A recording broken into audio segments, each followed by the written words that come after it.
From the Kiss 92.5 studios in Toronto, Canada. Ladies and gentlemen. This is Roz and Mocha. It's Roz and Mocha. What's going on? Hey guys, this is Bruno Mars. This is Selena Gomez. The Chainsmokers. Lady Gaga. Calvin Harris. Celestia Cara. This is Ed Sheeran. You're listening to my boys Roz and Mocha. Roz and Mocha. My boys Roz and Mocha. The Roz and Mocha Show. Between Roz and Mocha, who is your favorite? Roz. Mocha. Roz. Mocha. You guys are so funny, man. Congratulations, Lisa! Wow! You just won $1,000. That's amazing. Y'all just made my entire morning. Keep it up. You guys are awesome, man. This is the Roz and Mocha Show podcast. Roz and Mocha's Fix My Life. What advice can you guys give me? Okay, so my question is, Got a problem you can't fix? Roz and Mocha got you. Valerie, hello. It's Roz and Mocha. Hi. Welcome to the show. What's going on? Why are you on FML?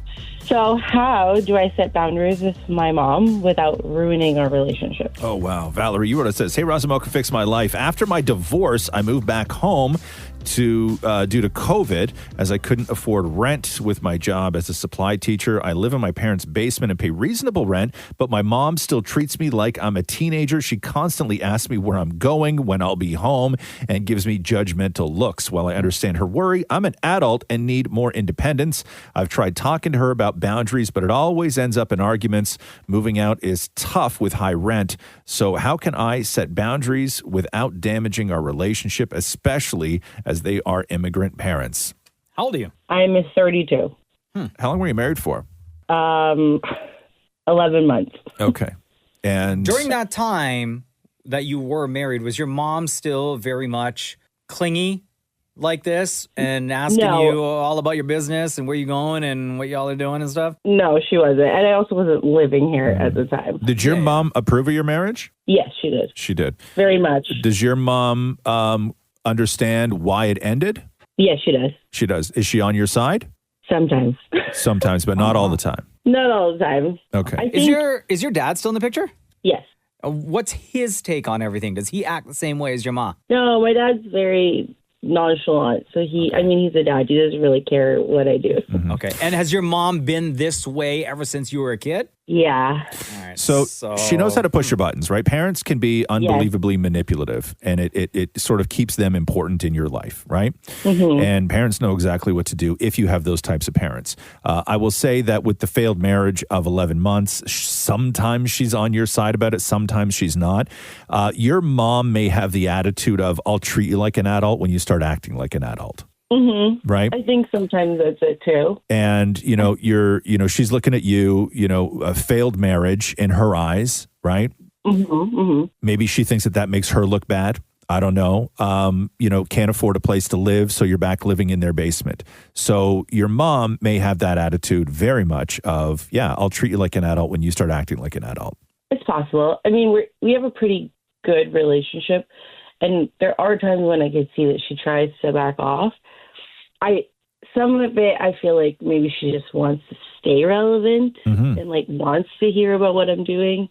But then I feel like I have to protect it. So when you say that you've tried talking to her about boundaries and it always ends in arguments, you say what to her and what does she say back to you? Well, maybe I go about it the wrong way, but sometimes I say I'm a grown up. Like if I want to go out, I can do whatever I want. And then I think she takes it to heart and thinks I'm the worst mother. I don't know.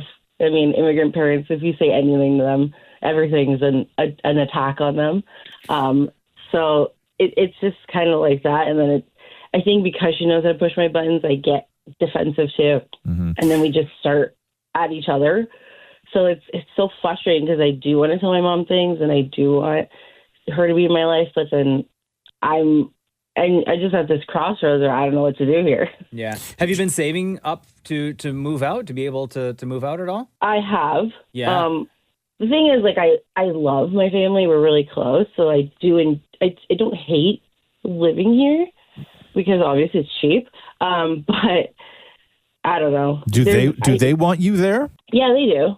Your mom, they don't mind having me here your mom's okay with that. So there's no end date in sight for you to leave. Not so far, and I've been looking.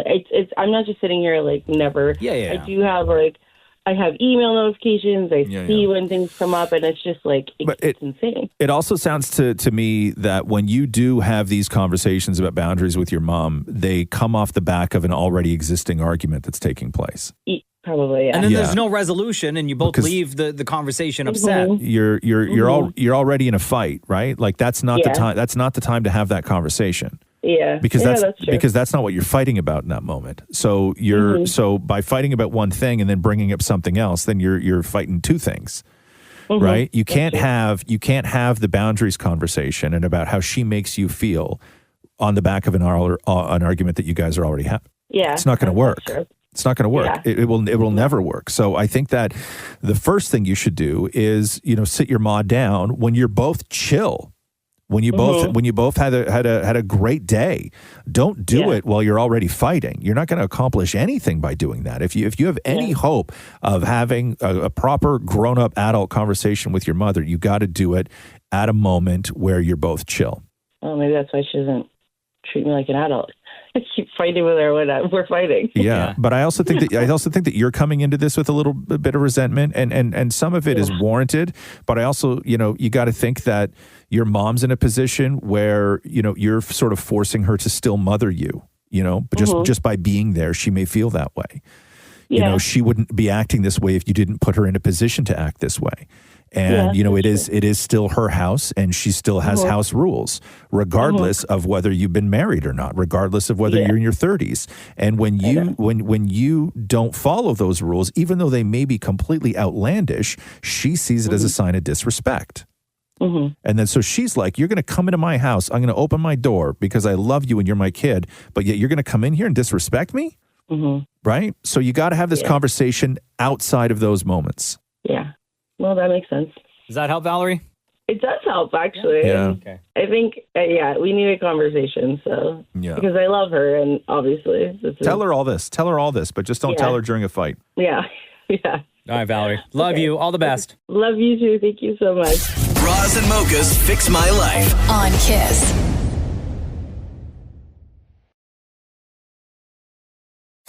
Roz and Mocha's Fix My Life. What advice can you guys give me? Okay, so my question is... Got a problem you can't fix? Roz and Mocha got you. Ariel, what's up? It's Roz and Mocha. How are you? I'm good. How are you? Good morning. Good. Welcome to Roz and Mocha's Fix My Life, Ariel. Thank you. Ariel, you wrote us this. I have a new job that's finally away from bedside and more of a corporate nursing vibe, but I'm torn between wanting to get back into bedside casually because my dream has always been to work with children as a nurse. I just don't know if it's worth the burnout, working two jobs because my job now is 10 hours a day and then having to work 12 hours at the hospital. I left bedside nursing to begin with because I was burnt out and had no personal time, and I also feel like I've let people down by not doing bedside. That's a lot. Yeah. So when you say you were burnt out, how long had you been doing? Explain bedside? Like explain the terminologies here. What is bedside? So bedside's basically like when you're working with typically very acute patients in a hospital. So I was on a stroke unit, which was quite heavy, and I was there for I started as a student there, so I could say like about 2 years I was on that unit for. Okay. And then on top of that, I was still in school, so I was trying to do my RN, so I was doing placements, and that's basically like working for free. Yeah. So those were also 12-hour shifts, very long. And then what is this corporate nursing vibe that you're doing now? So I get to work from an office. It's a case management, so it's not like directly working with patients per se, but it's easier to manage. Like I have more free time on the weekend. Like I can actually, when I get home, like I actually have the energy to cook dinner when I get home, and I get home at a reasonable time. Like I'm not getting home almost 8:39. If you were a Grey's Anatomy character, which one would you be then? It's a good question. Maybe Shepherd, the sister. Okay. So you understand, Roz? Okay. I don't watch Grey's, so I don't know. I mean, I'm going old school Grey's. I haven't watched Grey's in about 5 years, but I understand. So hold on, Ariel. So is it you're missing the people? You're missing the interaction with patients. That's what you're missing the most? I feel like I kind of miss, like, yes, to some degree, I do miss like working with the patients and then like kind of seeing them recover and like being there for that process. Yeah. But I feel like I also kind of miss like doing those things with like the people I built relationships with, because like I made very good, like very strong relationships and friendships at that place. And I feel like sometimes I miss out on those things where it's like, oh, you had this patient and like you watch them together, like rehab back to what they used to be like before stroke or something like that. Mm-hmm. And then on top of that, I sometimes just feel like, did I make the right decision? Because I feel like I let my parents down if I'm like not actively doing like bedside nursing and taking care of people. So you had a reason to leave, though, because you were feeling burnt out, right? Yeah. And it was a good enough reason for you at the time to factor all of this in, right? Mm-hmm. And at the time, it was the right decision to make.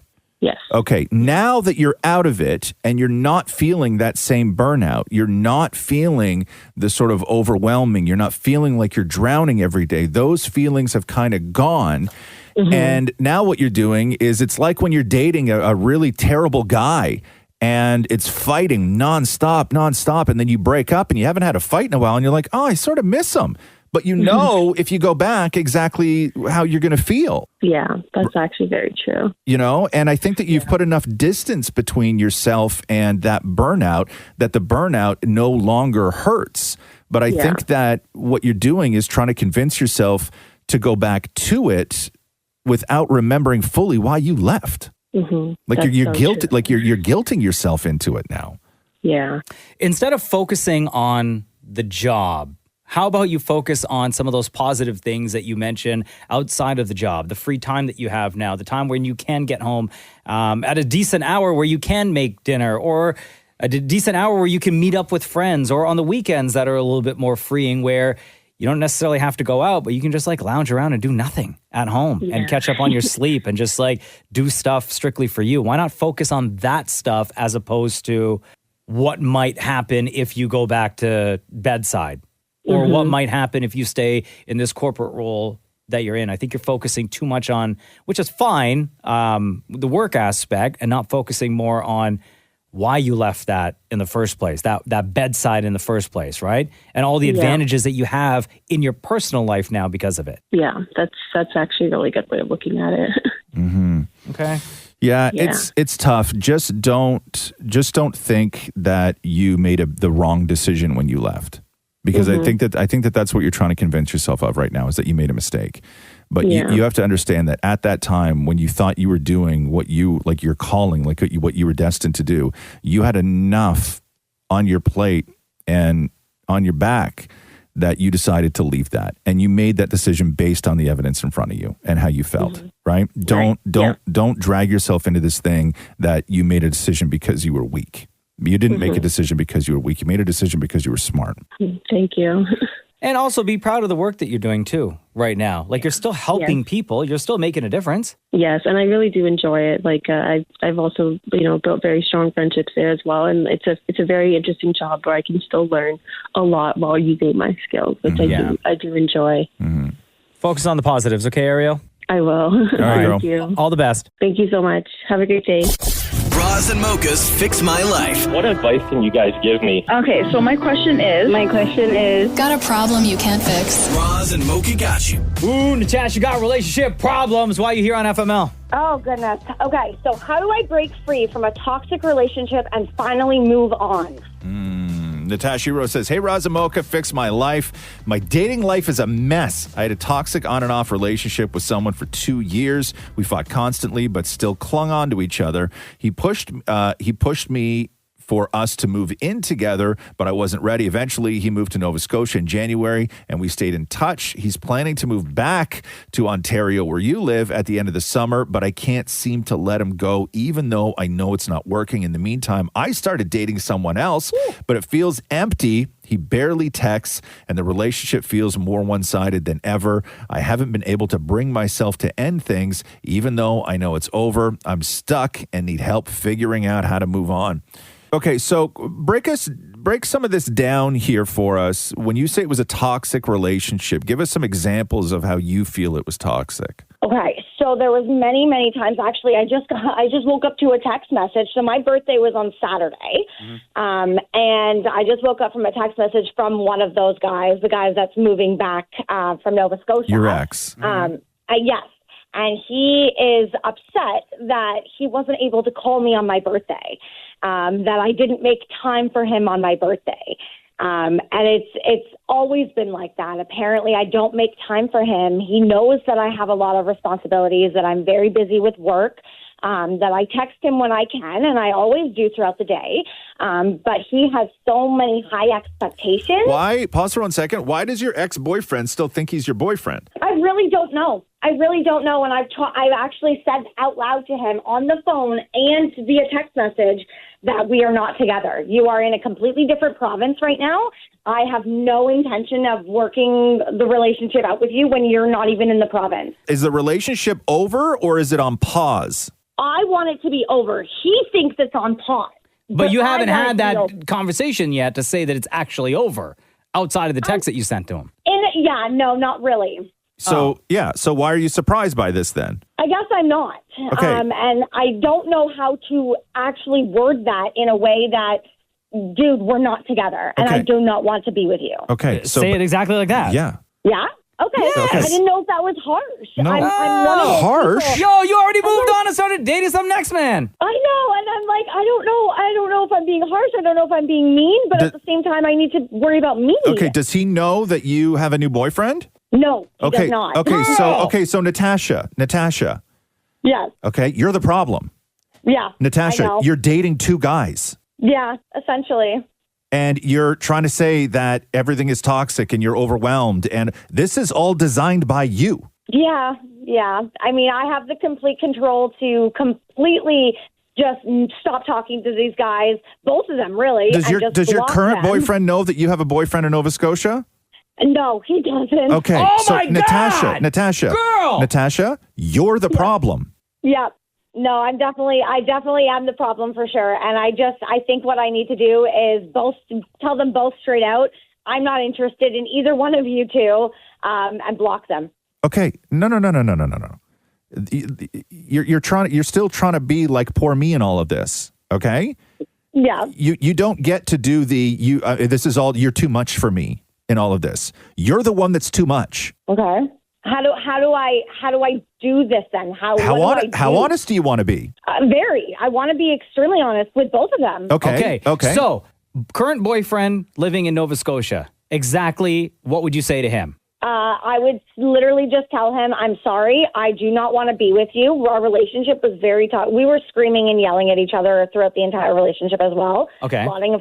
So say that to him. You don't want to be with him. The relationship is over. Okay? Yeah. Are you going to tell him that you've already moved on? Yes, I absolutely have, and I will, because I think he kind of has that inkling that I'm just not interested anymore, and that I just don't want to put the time and the effort in the relationship that we had prior, and I'm not interested when he's not even in the province. How long have you been with this new guy? 6 months. Okay. Okay. Yeah, okay. not So long. your Nova Scotia guy's going to ask you that question. You know that, right? Yeah. Definitely. You know what else he's going to ask you? What? If you and the new guy hooked up. Of course they have. Yeah. Now, That's no, assumed. I'm going to be completely honest. I actually have not hooked up with this other guy. Mm-hmm. Okay. So what are you going to say to the other guy then? And you got to be completely honest. So with that one, I don't know what to say, because I'm struggling ending that relationship, because I don't want to hurt feelings, but at the same time, I know that I do not really, I'm not a fan of the relationship and how it's going. I know, but you're hurting feelings already though, Natasha. I know. And by having that's neither what of them I'm know struggling about the other person or know what you're really thinking. It's just going to get worse.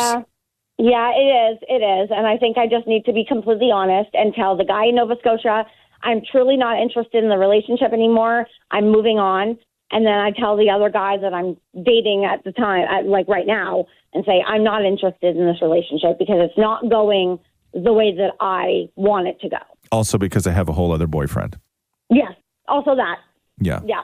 Okay. Yeah, Natasha. Yeah. So you've designed this to be very rough on everyone. Yes, I did. And you've somehow made it seem that these other people are making your life miserable. Yeah. Natasha, you got an honesty problem. Yes, I do. I for sure do. And I think I need to just bite the bullet and tell both guys what's really going on, and then kind of try and figure out what to do from there. Yeah. And I would think that the next step for you is to realize that you are a great deceptor. Yes, And, that's a good word. And you are very easily able to compartmentalize other people's feelings.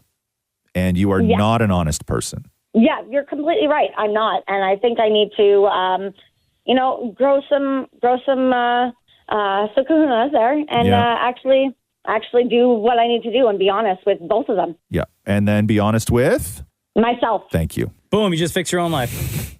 No, there you go. Well, thank you very much. I All think I right. just needed to hear that from somebody of the outside in. All right. No problem. Love you, girl. All the best. Love you. Thank you. Roz and Mocha's Fix My Life. On Kiss.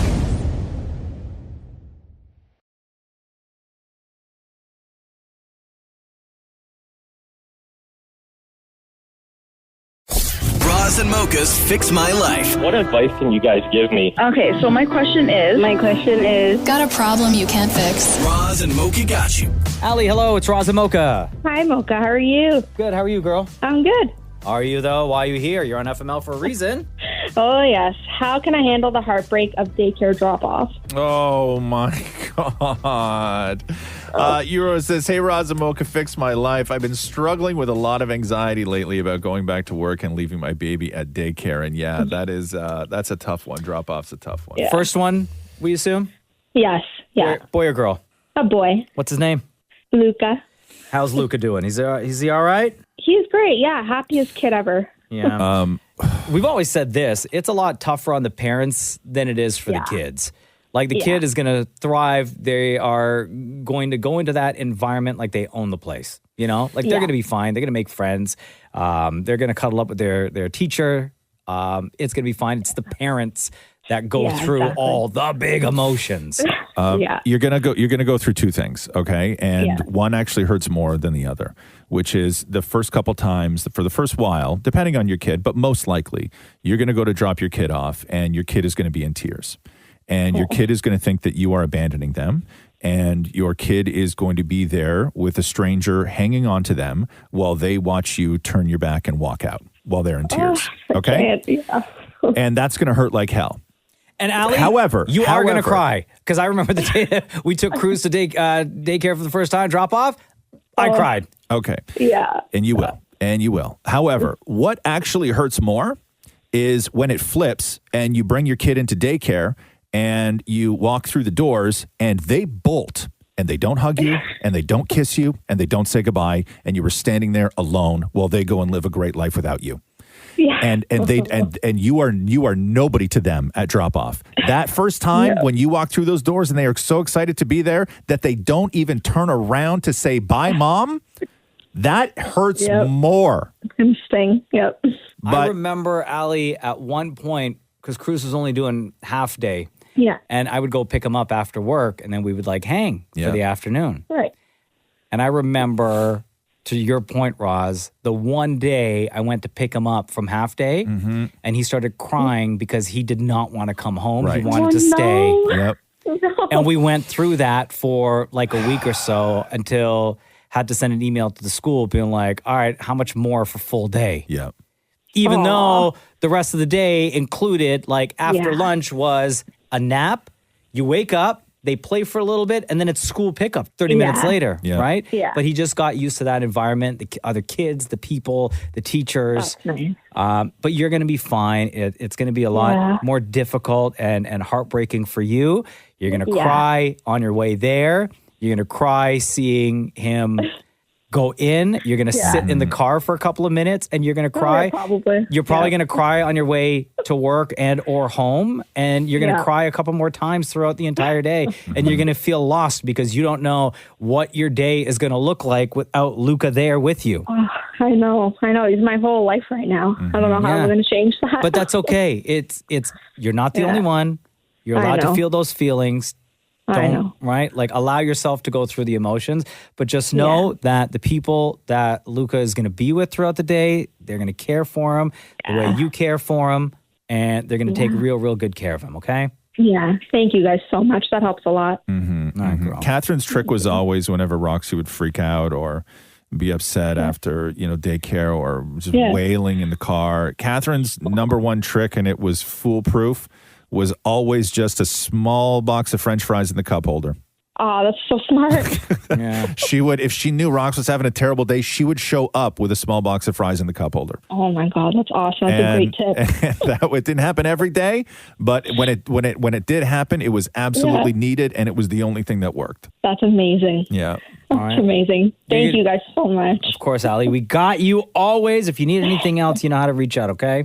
Thank you so much, guys. I hope you have a great day. You too. Love you. Bye. Love you. Bye. Thanks for listening to the Roz and Mocha Show podcast. Catch the guys live Weekday mornings from 6 to 10 on Kiss 92.5 KISS925.com. or download the Seeker app.